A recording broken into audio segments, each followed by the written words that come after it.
Assalamualaikum warahmatullahi wabarakatuh. Perkenalkan, nama saya Nelly Fatmawanda, NIM B2312121041. Di sini saya akan mempresentasikan mata kuliah agama Islam dengan judul presentasi yaitu Kebudayaan dan Peradaban Islam pada masa Wali Songo. Pengertian kebudayaan dan peradaban Islam. Kebudayaan dalam bahasa Arab adalah al-saqafah, sedangkan peradaban dalam bahasa Arab adalah al-hadaroh. Pengertian dari kebudayaan Islam adalah ungkapan tentang semangat mendalam masyarakat secara Islami.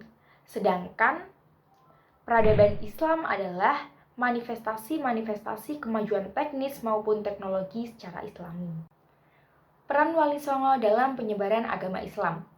Wali Songo ada di Pulau Jawa pada abad 14 sampai 15 Masehi.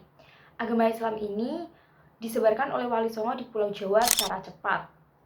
Selain adanya Wali Songo, ada faktor lain yang menyebabkan agama Islam ini cepat diterima oleh masyarakat Jawa.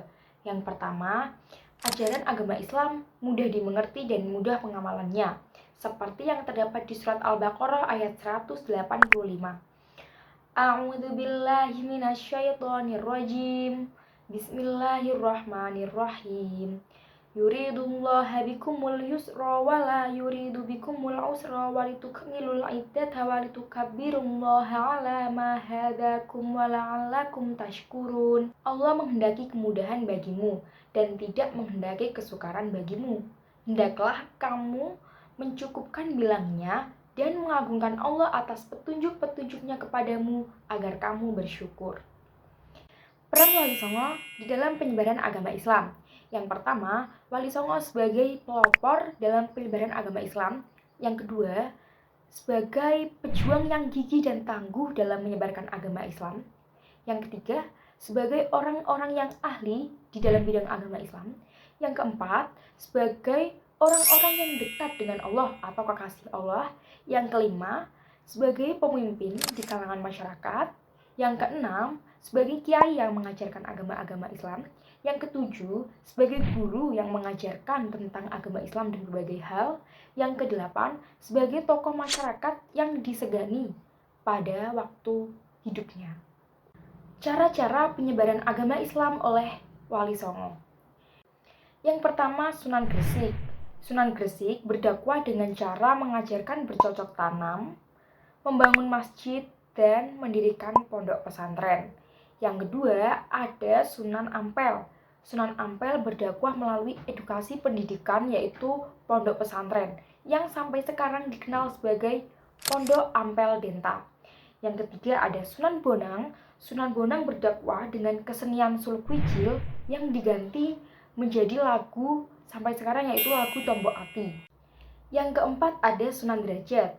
Sunan Derajat berdakwah dengan menekankan kedermawanan, kemakmuran kerja keras, dan mendirikan pondok pesantren. Yang kelima ada Sunan Giri. Sunan Giri berdakwah dengan mendirikan pondok pesantren yang sampai sekarang juga ada namanya Pondok Pesantren Giri. Yang keenam ada Sunan Kudus. Sunan Kudus berdakwah dengan cara pendekatan atau masih menggunakan budaya atau memasukkan simbol Hindu-Buddha.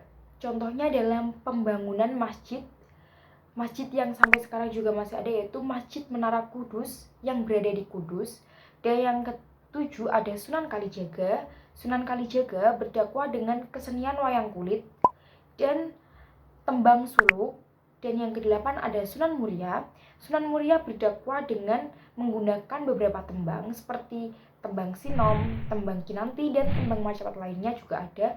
Dan yang kesembilan ada Sunan Gunung Jati. Sunan Gunung Jati berdakwah dengan melibatkan politik dan ilmu pemerintahan. Dampak kebudayaan dan peradaban Islam pada masa Wali Songo. Budaya ini yang pertama adalah tahlilan. Tahlilan biasanya dilakukan oleh masyarakat Jawa di saat dalam waktu tertentu, saat ada hajatan atau malam rutin untuk menambah kerohanian di masyarakat Jawa ini. Yang kedua juga ada tahlilan, namun tahlilan ini berbeda. Tahlilan ini adalah tahlilan yang dilakukan setelah orang Islam meninggal, yang dilakukan dalam jangka waktu 7 hari, 40 hari, dan seterusnya. Yang Tiga, ada acara pemberian jajan pasar.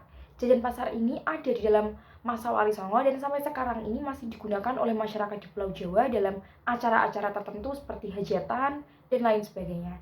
Yang keempat, ada wayang kulit bernafaskan Islam yang sampai sekarang masih dipertontonkan, dipamerkan di dalam acara-acara Islam maupun acara-acara yang lainnya juga bisa. Dan yang kelima, adanya pendidikan atau pondok pesantren. Sekian dari presentasi yang dapat saya sampaikan.